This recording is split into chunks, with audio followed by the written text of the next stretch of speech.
ഞാൻ ശ്രവിക്കുന്നു, ഞാൻ പ്രാർത്ഥിക്കുന്നു, ഞാൻ ശ്രദ്ധിക്കുന്നു, ഞാൻ മാധ്യസ്ഥം അപേക്ഷിക്കുന്നു. ഇപ്പോൾ ഞാൻ നിന്നെ സ്നേഹിക്കുകയാണ്. ഇതിൽ കൂടുതലായി നിനക്ക് എന്തെങ്കിലും ആവശ്യമുണ്ടോ? മകൻ എഴുതുക.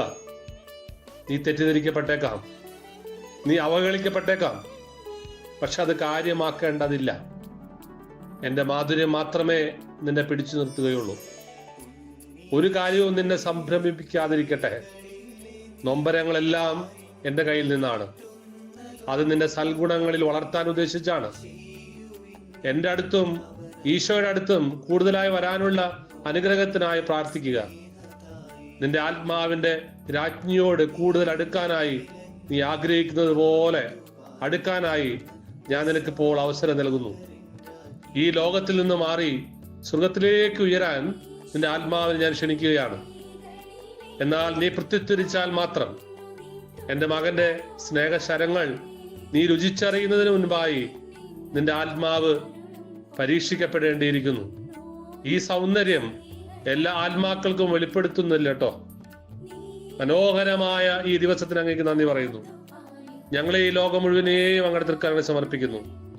ഈ രാത്രിയിൽ ഞങ്ങളെ കാത്തു പാലിക്കാൻ അങ്ങയുടെ ദൂതന്മാരെ നിയോഗിക്കണമേ. നമ്മുടെ കർത്താവായ ഈശോ മിശിഹായുടെ കൃപയും പിതാവായ ദൈവത്തിന്റെ സ്നേഹവും പരിശുദ്ധാത്മാവിന്റെ സഹവാസവും നമ്മെല്ലാവരോടും കൂടെ ഉണ്ടായിരിക്കട്ടെ, ഇപ്പോഴും എപ്പോഴും എന്നേക്കും. ആമീൻ. പൈതലാം യേശുവേ, ഉമ്മ വെച്ചും ചുണർത്തിയ ആട്ടിടയ ഉന്നതനെ, നിങ്ങൾ തൻ ഹൃത്തിൽ യേശുനാഥൻ പിറന്നു. ലാലാ ലാലാ ലാലാ